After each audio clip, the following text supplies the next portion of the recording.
Hey folks, welcome back to the channel.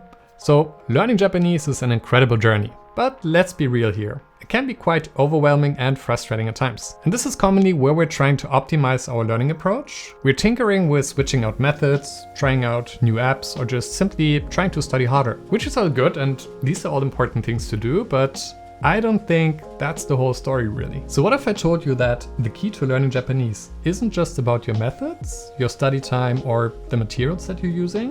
What if there was one crucial factor in the equation that is often overlooked? So today we're going to talk about the huge role that our mind plays, and more specifically our mindset, in learning Japanese. And next to my own experience on the topic, we're also going to draw from actual evidence by science. So specifically, we will look into what role our mindset plays in learning a foreign language, why this is especially important for Japanese, and how to practically nurture a mindset that makes learning a language easier and faster. So no matter whether you're a beginner just starting out or an advanced learner looking to break through a plateau, this video may change the way you approach learning Japanese or any new skill really. If you're new here, hey, my name is Matt. I self-study Japanese consistently for 9 years now, and on this channel we're exploring strategies to make learning Japanese more effective and more enjoyable. Without further ado, let's dive in. So first things first, what do I mean when I say mindset? Asking Google, a mindset is a person's way of thinking and their attitude towards themselves and the world. It's like a mental lens through which people view and interpret their experiences and challenges. Nice one. Good job, Google.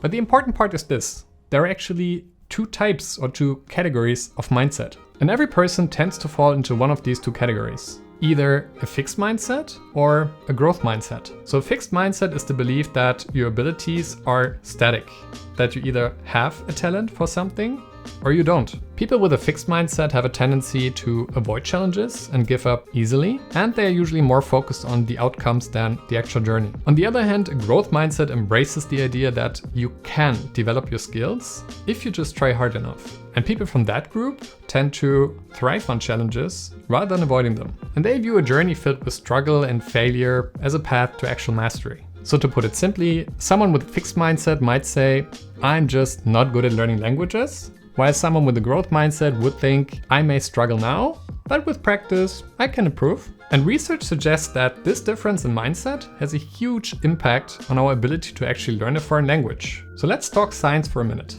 Numerous studies have found that people with a growth mindset had an overall higher proficiency level of the language that they learned when compared to the peers that had more of a fixed mindset. And also, language learners with a growth mindset were found to improve their ability in spoken language faster, as they were less afraid of actually making mistakes. They are often more effective in coming up with language learning strategies that worked for them, and they have a higher likelihood to actually continue learning the target language and avoid quitting. So what the research is telling us that a growth mindset seems to have a positive impact on not just one, but actually many areas that are involved in learning a foreign language. And there are several things we can actually do to foster a more positive growth mindset. But we will come to that later in the video. Let's first talk about how all of this relates to learning Japanese in particular. By the way, if you find this video helpful, don't forget to give it a thumbs up and subscribe for more tips on learning Japanese. Would appreciate that a ton. Back to the content. So first, let's face it. Japanese isn't exactly known for being a walk in the park kind of language to learn. Now personally, I wouldn't say it's difficult to learn per se, but there are definitely some things that make it a bit tricky. So first off, you don't have one, not two, but actually 3 writing systems: hiragana, katakana, and kanji. And kanji really deserves a separate entry on that list here. So we're talking thousands of characters, each with multiple readings depending on the word in which they're being used. And then there is the grammar. And that's a quite different ball game compared to English or more Western European languages. You've got word order that feels somehow backwards sometimes. You've got particles like wa, ga, and wo to indicate words function in the sentence. And you got different politeness levels that sometimes feel like small languages altogether, with their own verb conjugations and vocabulary. Then there is pitch accent, which is different from stress accent that speakers of English are used to. There are tons of homophones, so words that sound exactly the same. And you've got to rely on context or kanji to figure out which one is which. And speaking of context, Japanese is quite context dependent. in the sense that it's quite about reading between the lines and adjusting the way that you phrase things, depending on the situation you find yourself in. And a lot of that is tied up in Japanese culture and social norms, which can be pretty difficult to grasp if you're not actually used to it. And because of these tricky aspects of Japanese, I think that people often get it completely wrong when it comes to their mindset when learning Japanese. Let me give you a small anecdote here. When people find out that I speak Japanese, what generally happens is that I get reactions like, oh wow, that's so amazing. Learning Japanese must be so hard. Japanese is such a difficult language to learn, right? And to that I can just say, well, it's not difficult. It just requires more effort than some other languages do. But if you stick to learning it, you will absolutely improve and master it someday. So having learned the language for 9 years myself, I can assure you that there's absolutely nothing rocket science about Japanese. And that's why I believe that nurturing a growth mindset is absolutely key in learning Japanese. So let's pick kanji to illustrate. You can think of kanji in two ways really. Number one, there are just so many of them. They all look very similar, they basically look the same, and it will take me several years until I've actually learned an amount that is somewhat decent and that helps me to read a book or a newspaper. And then there's a second way that is more like, kanji look complicated, but once you really start getting into them, it's actually not that bad. Sure, it would take me several years to learn a few thousand of them, but for now, I just enjoy the process of learning them and the feeling of accomplishment that I get whenever I remember a new kanji. And similarly, you can just watch one of the many Japanese natives react to foreigners speaking perfect Japanese videos on YouTube, and you can think, wow, that person must be really good at learning languages. I wish I had a talent for learning languages as well. Or you view the same video with a growth mindset and think, damn, that's pretty sick. I didn't even know that foreigners could reach such a fluency level in Japanese. I wonder how they did it. And if I understood that process a bit better, there must be ways for me to get there as well. And the point here is, none of them is more real or true than the other. Both of them are conscious choices that we make. But one of them serves us in actually learning the language, while the other one, well, serves us in avoiding the risk of even trying in the first place and potentially failing. And chances are that if you're watching this video, you're actually interested in how you can build that sort of growth mindset to help you learn the language. So how to do that?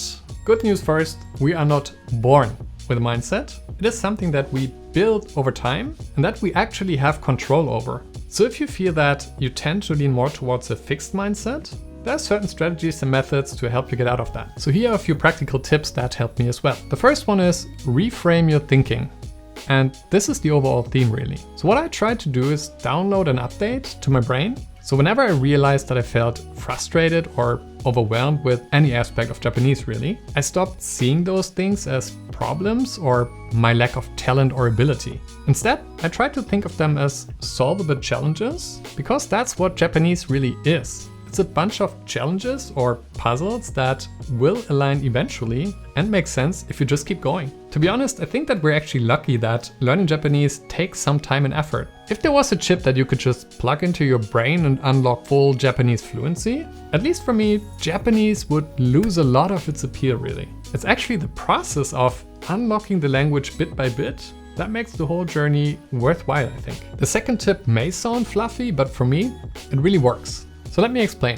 When there are days that I'm really exhausted from work or I didn't sleep well or whatever, and I jump into my online Japanese conversation practice, I can really tell that my ability to speak the language is just not anywhere where it should be. So I really struggle to find my words and I can't seem to get into a flow. So whenever that happens and I just give in to that thought of, well, today my Japanese just sucks, chances are that indeed the entire lesson will be pretty much a mess. But when I tell myself in these situations, wait a minute, I actually can speak Japanese just fine.